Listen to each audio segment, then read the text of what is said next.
বাংলাদেশের গণমাধ্যমে Indian premier league IPL এর সংবাদ প্রচারের উপরে যে সরকারি নিষেধাজ্ঞা ছিল সেটি তুলে নেওয়া হয়েছে।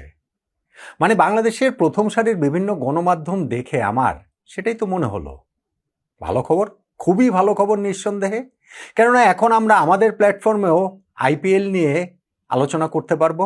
আগামী 28 মার্চ থেকে এই টুর্নামেন্টের নতুন যে আসর শুরু হচ্ছে সেগুলো নিয়ে ভিডিও করব, টার্নিং পয়েন্ট করব। আইপিএল ফ্র্যাঞ্চাইজি ক্রিকেটের সবচেয়ে বড় টুর্নামেন্ট, ফলে এইটার যে জমজমাট রোমাঞ্চ আকর্ষণ সেইটা আমাদের দর্শকদের কাছে পৌঁছে দিতে পারবো, কিছুটা শেয়ার করতে পারবো। সেই জন্য আমি আসলে খুবই আনন্দিত। বাংলাদেশ সরকারের কাছে তাহলে একই সঙ্গে ওই আবেদনটা আরও একবার জানাই না, আইপিএল সম্প্রচারের উপরে নিষেধাজ্ঞাটা তুলে নেন। এবং সেইটা শুধুমাত্র একটা টুর্নামেন্ট সম্প্রচারের নিষেধাজ্ঞা নয়, এর সঙ্গে আরও অনেক কিছু জড়িত। বাংলাদেশ ভারত দুই দেশের সম্পর্ক, বাংলাদেশ ভারত দুই দেশের ক্রিকেট সম্পর্ক, এবং কয়েক মাস পরে ভারত যে বাংলাদেশ সফরে আসার কথা রয়েছে আগামী সেপ্টেম্বরে 3টা ওয়ানডে 3টা টি20 খেলার জন্য, সেই ক্ষেত্রে একটা সঠিক বার্তা পৌঁছে দিতে আইপিএলের উপর থেকে এই সম্প্রচারের নিষেধাজ্ঞাটা বাংলাদেশের তুলে নেওয়া উচিত বলে আমি মনে করি। সেই দাবিটা আমি আরও একবার জানাচ্ছি। সেটা কি বাংলাদেশ সরকার করবে না? সেই কাজ করাটা আসলে কতটা কঠিন আমাকে একটু বলেন তো দেখি। দেখুন, আমি আইপিএল নিয়ে ভীষণ আগ্রহী। আইপিএলের বিভিন্ন খেলা নিয়ে আলোচনা আমরা আগেও করেছি, প্রতি বছরই করি, কিন্তু এই বছর একটা বিশেষ প্রেক্ষাপটে এই আইপিএল সম্প্রচার এবং আলোচনার উপর একটা নিষেধাজ্ঞা বাংলাদেশ সরকার দিয়েছিল। প্রেক্ষাপটটা আমরা জানি। মুস্তাফিজুর রহমানকে আইপিএলের দল কলকাতা নাইট রাইডার্স থেকে বাদ দেওয়া হয়েছিল। সেইটার ইমিডিয়েট রিয়াকশন আমরা বলে দিলাম যে ভারতের মাটিতে গিয়ে আমরা টি20 বিশ্বকাপ খেলবো না, এবং ফাইনালি গিয়ে আমরা খেললামই না ভারতে। ফাইনালি গিয়ে আমরা বিশ্বকাপটাই খেললাম না। ওইটা আমাদের দিক থেকে একটা ব্লান্ডার হয়েছে, আমি নিশ্চিতভাবে সেটা মনে করি। আমার ওই স্ট্যান্ডটাতে আমি এখনো পুরোপুরি অটল। একই সঙ্গে ওই জনপ্রিয়তা পাওয়ার জন্য, এই কিছু সস্তা হাততালি কুড়ানোর জন্য বাংলাদেশে আইপিএল সম্প্রচারটা নিষিদ্ধ করে দিয়েছিল অন্তর্বর্তীকালীন সরকার। সেই সরকারের যুব ক্রীড়া মন্ত্রণালয়ের উপদেষ্টা ডক্টর আসিফ নজরুল, তিনি তার ফেসবুকে এক বিপ্লবী স্ট্যাটাস দিয়ে সেই দাবি তুললেন। পরবর্তীতে সেইটা আমাদের তথ্য সম্প্রচার মন্ত্রণালয় থেকে আইপিএল এর এই নিষেধাজ্ঞাটা দেয়া হলো। ভাই, বাংলাদেশ ফাইনালি গিয়ে টি20 বিশ্বকাপ খেলেনি, অথচ সেই বিশ্বকাপের সবগুলো খেলা বাংলাদেশে সম্প্রচারিত হয়েছে। তাহলে যেই আইপিএল আমাদের একজন মাত্র ক্রিকেটারের খেলার কথা ছিল, হ্যাঁ অন্যায়ভাবে সেই মুস্তাফিজকে বাদ দেওয়া হয়েছে, কিন্তু সেইটার প্রেক্ষাপটে আইপিএলটা আপনি বাংলাদেশে নিষিদ্ধ করে রাখলেন। তাহলে ওয়ার্ল্ড কাপটা নিষিদ্ধ করেন নাই কেন? ওয়ার্ল্ড কাপটা তাহলে বাংলাদেশে সম্প্রচারিত হয়েছে কেন? খুবই একটা সহজ লজিকেই এই আইপিএল খেলাটা, শুধুমাত্র এই লজিকটাতেই সম্প্রচারিত হওয়াটা উচিত। যাই হোক, সেটা তো বিশ্বকাপ চলে গেছে, ওইটা নিয়ে অনেক কিছু হয়েছে। আমরা কেন খেললাম না, এখন আবার সেটা নিয়ে তদন্ত কমিটি তৈরির ঘোষণাও দিয়েছেন আমাদের নতুন সরকারের নতুন ক্রীড়া প্রতিমন্ত্রী আমিনুল হক।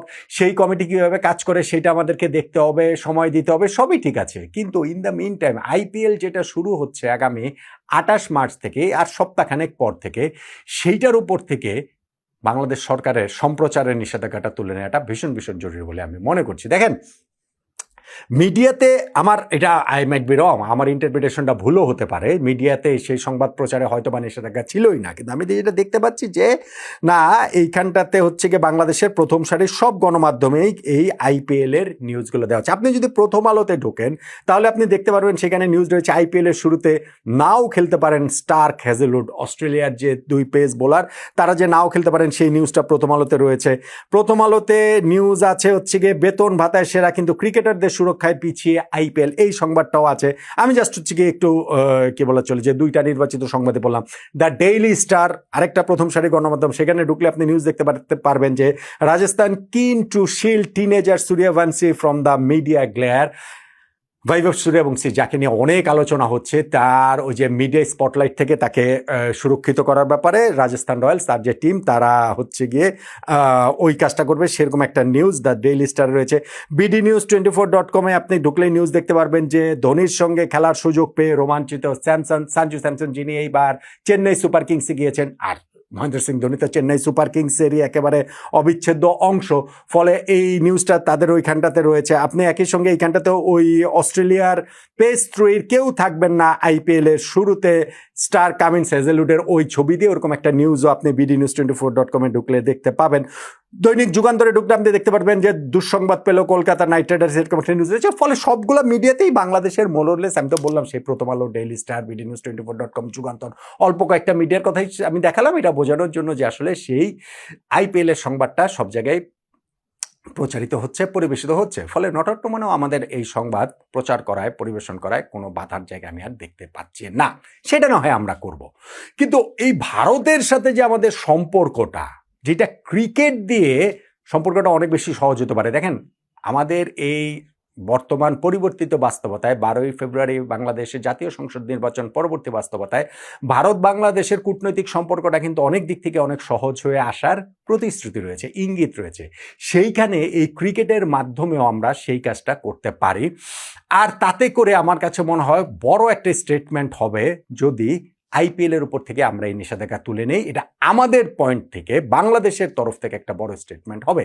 আমাদের নতুন ক্রীড়া প্রতিমন্ত্রী আমিনুল হক কি সেই কাজটা করতে পারেন না? উদ্যোগী হয়ে তিনি নিজে সরকারের অন্যান্য অংশের সঙ্গে কথা বলে, সরকারের আরো অনেক বড় জিনিস রয়েছে, ভাবনার জায়গা রয়েছে, তারা এই আইপিএল খেলা দেখাবে কি দেখাবে না সেইটা তাদের মূল আলোচ্য বিষয় না, বা সেটা তাদের মানে এই জায়গাটাতে কনসেন্ট্রেট করা কিছু না। কিন্তু আমাদের যিনি ক্রীড়া প্রতিমন্ত্রী রয়েছেন আমিনুল হক, তিনি তো এটা বুঝতে পারার কথা যে এই জায়গার মাধ্যমে আমরা ভারতের সাথে আবার সেই পুরনো সম্পর্ক ফেরানোর একটা জায়গায় যেতে পারি, সূচনাটা অন্ততপক্ষে আমরা করতে পারি, যেইটা শেষ পর্যন্ত কি আগামী সেপ্টেম্বর মাসে ভারত যে বাংলাদেশ সফরে আসার কথা রয়েছে।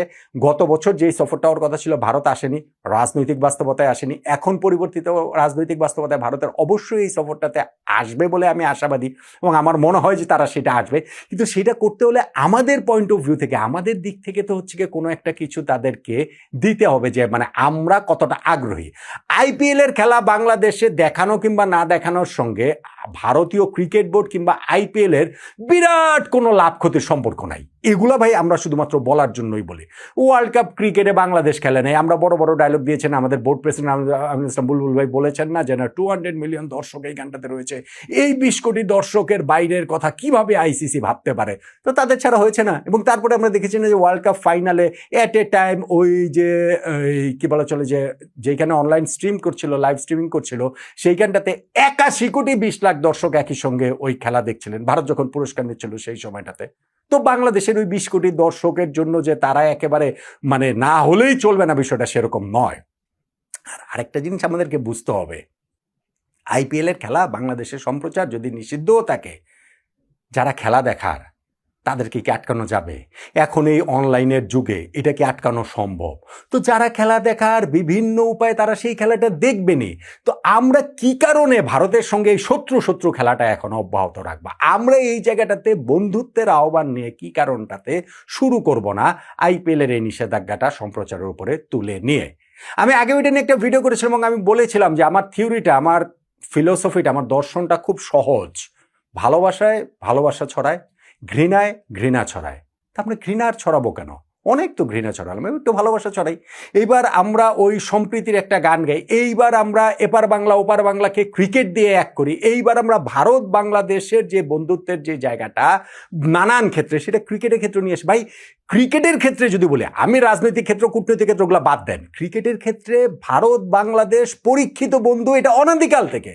বাংলাদেশ ওই যে টেস্ট স্ট্যাটাস যখন থেকে পেয়েছে, আমি যদি তখন থেকেও ধরি, এই বন্ধুত্বের সেই জায়গাটা রয়েছে। ডেফিনেটলি আমাদের টেস্ট স্ট্যাটাস পাওয়ার ক্ষেত্রে ভারত এখানে খুব গুরুত্বপূর্ণ একটা রোল প্লে করেছে। আবার ডেফিনেটলি এটাও সত্যি যে ভারত ওই রোলটা প্লে করেছে যে ওয়ার্ল্ড ক্রিকেটের যে পলিটিক্স, সেইখানটাতে বাংলাদেশকে এরকম আরও একটা দেশ, আরও একটা ফুল মেম্বারকে তাদের সাথে রাখার জন্য, পাশে পাওয়ার জন্য। এবং বাংলাদেশ ভারতের সেই সম্পর্কটা, ক্রিকেট সম্পর্কটা চিরকালীনই ঐতিহাসিক বন্ধুত্বের, সেইখানে এখন এই শত্রুতার জায়গাটা নিয়ে এসেছেন সর্বশেষ অন্তর্বর্তীকালীন সরকার এবং আমাদের এই যে ক্রিকেট বোর্ড, আমিনুল ইসলাম বুলবুল ভাইয়ের নেতৃত্বাধীন। ভারতের মাটিতে খেলতে গিয়ে আমরা বিশ্বকাপ খেলবই না, এরকম একটা অবস্থানে আমরা পৌঁছে গিয়ে।